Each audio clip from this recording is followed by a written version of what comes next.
여러분 안녕하세요. 오늘은 조선 22번째 영조임금 이야기 배워보겠습니다. 탕탕평평 영조. 탕탕평평 무슨 뜻이냐? 평등하다는 뜻이에요. 어느 한쪽에 넘치지도 않고 부족하지도 않고 서로 평등하게 대한다, 이 뜻입니다. 숙종임금님이 돌아가시고 첫째 아들 경종임금님이 왕에 오릅니다. 그런데 경종은 몸이 아파 동생인 영조 임금에게 왕을 물려주고 돌아가셔요. 영조 임금님은 어머니가 궁궐에서 허드렛 일을 하던 무수리, 즉 궁녀 출신이에요. 어머니가 천한 신분의 궁녀이기 때문에 영조 임금님을 바라보는 신하들의 눈길은 아주 무시하는 이런 눈길이었어요. 영조는 자신의 약점을 극복하기 위해서 공부를 엄청 열심히 했어요. 마치 신하들이 우리 임금님은 어머니가 무식하고 허드렛 일 하던 아주 천한 신분인데 저 임금님이 뭘 할 줄 알겠어? 이러한 신하들의 무시하는 눈길을 뛰어넘어 신하들에게 실력으로 당당해지고 싶었던 겁니다.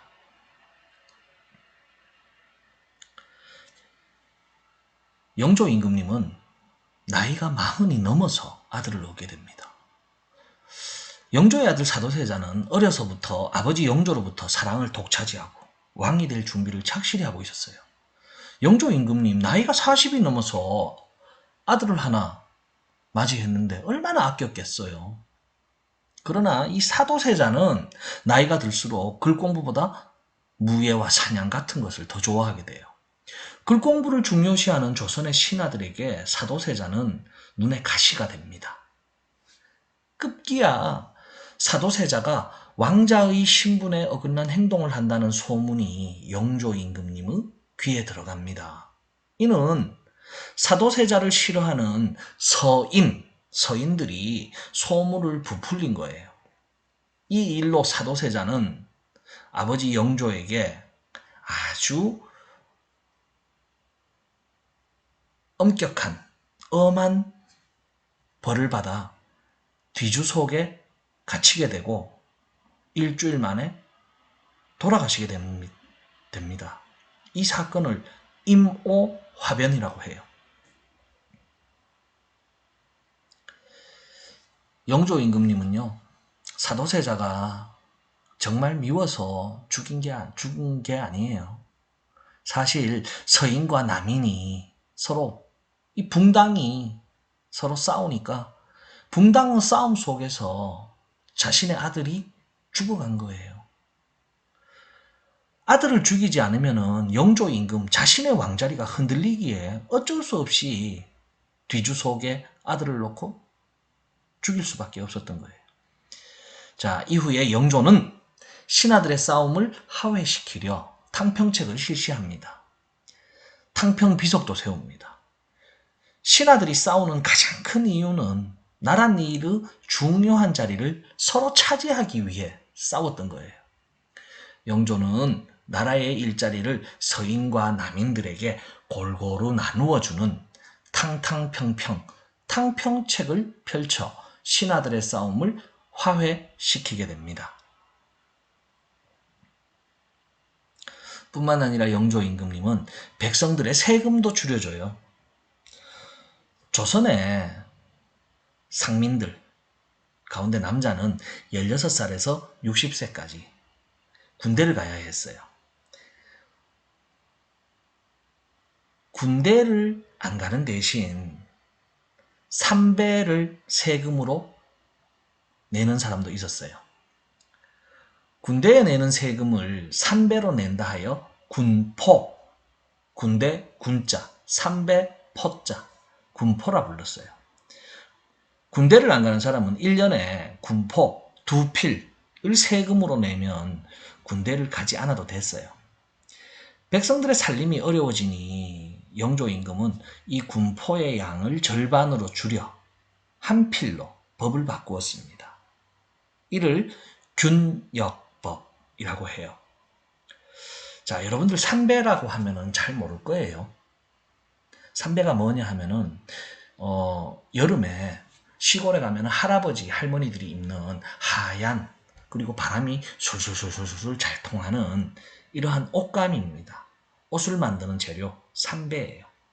이 삼배, 지금 화면에 보시면은 삼배가 마치 롤 케이크처럼 똘똘똘똘똘 두 롤이 말려져 있습니다. 이 롤 하나가 한 필이 되는 겁니다. 길이가 약 40m 정도 됩니다. 자, 이 삼배 두 필을 세금으로 내는 것을 절반으로 한 필로 줄여줍니다. 그러니 백성들의 어깨가 참 가벼워지겠죠? 자, 이제 스스로 정리하기. 임오화변. 영조가 사도세자를 뒤주석에 집어넣고 죽인 사건을 임오화변이라 합니다. 탕평책.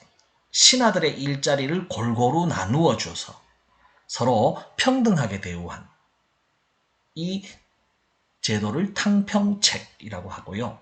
균역법.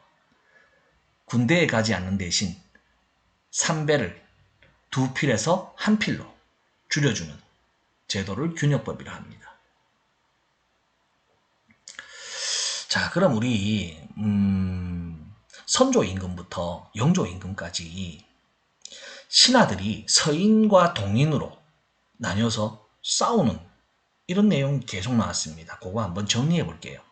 선조 임금 때 시골에서 글 공부하던 살인파들이 정치에 진출해서 태계 이황의 제자와 율곡 이이의 제자로 동인과 서인으로 나뉩니다. 이 동인에는 남인과 북인이 있었는데 북인들은 광해군이 왕에서 물러나면서 북인들도 사라지고 남인만이 남습니다. 즉 여러분들은 남인 하면은 동인이라고 기억하시면 돼요.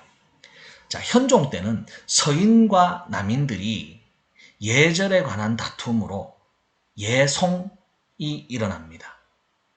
그리고 숙종 때는 숙종 임금님이 정치 권력을 마음대로 바꾸는 환국이 일어납니다. 서인과 남인이 이렇게 치열하게 싸우니 영조 임금 때는 왕의 아들 사도세자가 죽음을 당하게 되고 이윽고 영조 임금님은 나라 일자리를 골고루 나누어주는 탕평책을 펼쳐서 신하들의 싸움을 화해시켜 붕당의 싸움을 말리기도 했습니다. 자, 오늘 수업 여기서 마칠게요. 수고하셨어요.